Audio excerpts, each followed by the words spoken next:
সাহাবা তো সত্যের মাপকাঠি নয়, বরং সাহাবাই কেরাম নিজেদেরকে রাসূলের সাথে মিলিয়ে নিজেদেরকে তৈরি করেছেন।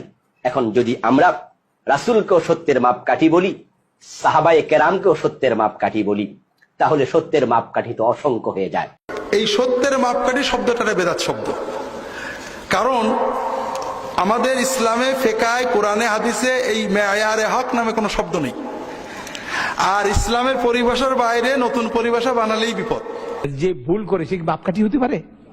যে ভুল করে মাপকাঠি হয়? মাপকাঠি হয় না। বেলা শাক মাযাহিব আরবাআ, দুনিয়ার সবচেয়ে প্রখ্যাত চার মাযহাবের আকায়েদের সব ইমাম একমত, সাহাবায়ে কেরাম হচ্ছেন মিকিয়াতুল হাক্কি ওয়াল আদালা। তারা সত্য এবং ন্যায় পরায়ণ, তার মানদণ্ড ছিলেন, তাদের কোনো সন্দেহ নাই। ছিলেন বলে কোনো সন্দেহ নাই। এটা সন্দেহ থাকতে পারে? সাহাবায়ে কেরাম হচ্ছেন আমাদের মডেল। সুবহানাল্লাহ। সূরা বাকারায় লক্ষ্য করে দেখেন, আল্লাহ রাব্বুল আলামিন বলেন, ওয়া ইযা কিলা লাহুম আমিনু কামা আমানান নাস। যখন ইহুদিদেরকে বলা হয়, ইহুদিরা তোমরা ঈমান আনো মানুষরা যেভাবে ঈমান এনেছে। এই আয়াতের তাফসীরে হাফেজ জালালউদ্দিন সুয়ুতী লিখেছেন, আমিনু কামা আমানান নাস, আয় কামা আমানা আসহাবু মুহাম্মদ সাল্লাল্লাহু আলাইহি ওয়াসাল্লাম। ওই ইহুদিরা ঈমান এনেছি এই দাবি করার দ্বারা মুমিন হওয়া যাবে না। আমার নবী মুহাম্মদ সাল্লাল্লাহু আলাইহি ওয়াসাল্লামের সাহাবীরা যেভাবে ঈমান এনেছে ওইভাবে ঈমান আনা বলা। সুবহানাল্লাহ। অতএব কোরআনের নাস, কোরআনের ভার, কোরআনের পংক্তি, আল্লাহর ওহী এই কথা সাক্ষী দিচ্ছে ঈমানের ক্ষেত্রে সাহাবায়ে কেরাম মানদণ্ড। ঈমানের ক্ষেত্রে যদি তারা মানদণ্ড হয়ে যায়, তাহলে বাকি সকল ক্ষেত্রে, রাজনীতি, সমাজনীতি, অর্থনীতি, ব্যক্তিনীতি, যুগের, সময়ের সকল সমস্যার ক্ষেত্রে তারা আমাদের মানদণ্ড। তাদের কোনো সন্দেহ বলেন, এতে কোনো সন্দেহ নাই। এ কথা মনে থাকবে। ঈমানের ক্ষেত্রে যদি তারা মানদণ্ড হয়, তাহলে আর আমলের ক্ষেত্রে কি হবে না? কিছু মূর্খ মৌলবী আছে, এরা কয় যে সাহাবায়ে কেরাম সত্যের মাপকাঠি না। নাউযুবিল্লাহি মিন যালিক। ওরা গোমরা। সাহাবীদের সমালোচনা যারা করে তারা গোমরা। তারা কি? চিল্লায়া বলেন তারা মুনাফিক। তারা কি? সর্বশক্তি দিয়ে বলেন তারা কি?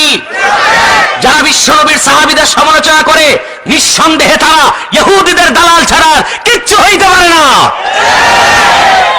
সাহাবায়ে কেরামের সমালোচনা যারা করে তাদের ক্ষেত্রে আমাদের ফতোয়া কি? কথা বলে না। এই ফতোয়া আমারটা নিবেন না বিশ্বনবী যেটা দিবেন? আজ থেকে 1400 বছর আগে সুলতানে মদিনা, সরকারে দুজাহা, নবিয়ুল আম্বিয়া, খাতামুন নবিয়্যিন ওয়াল মুরসালিন মুহাম্মদ সাল্লাল্লাহু আলাইহি ওয়াসাল্লাম সাহাবীদের সমালোচনা যারা করে তাদের ক্ষেত্রে ফতোয়া দিয়েছেন।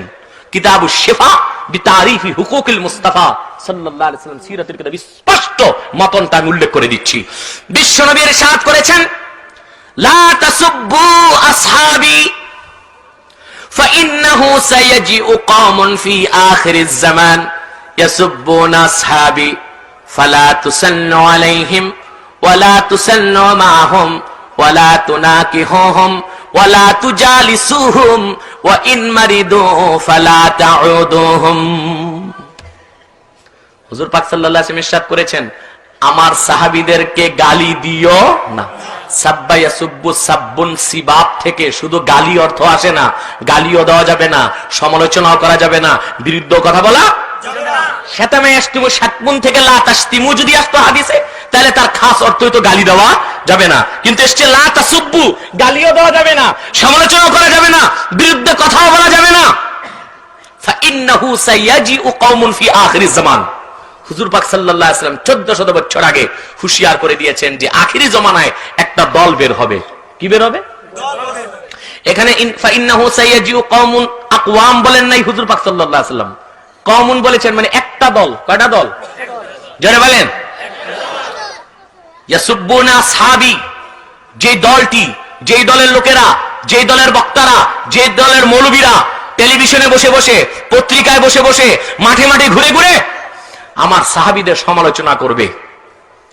ফালা তুসাল্লু আলাইহিম, তোমরা তাদের জানাজার নামাজ পড়ো না। ওয়ালা তুসাল্লু মাহুম, তাদের সাথে এক কাতারে দাঁড়ায় নামাজ পড়ো না। তাদের সাথে ছেলেমেয়ের বিয়ে দিও না। তাদের সাথে একসাথে বসো না। তারা যদি অসুস্থ হয়ে মরে পচেও যায়, তাদেরকে দেখতে যেও না। কথা মনে থাকবে? জোরে বলেন। এই বিভ্রান্ত সৃষ্টিকারীদের থেকে দূরে থাকার ব্যাপারে এর চেয়ে আর বড় কোনো ফতোয়া হতে পারে না।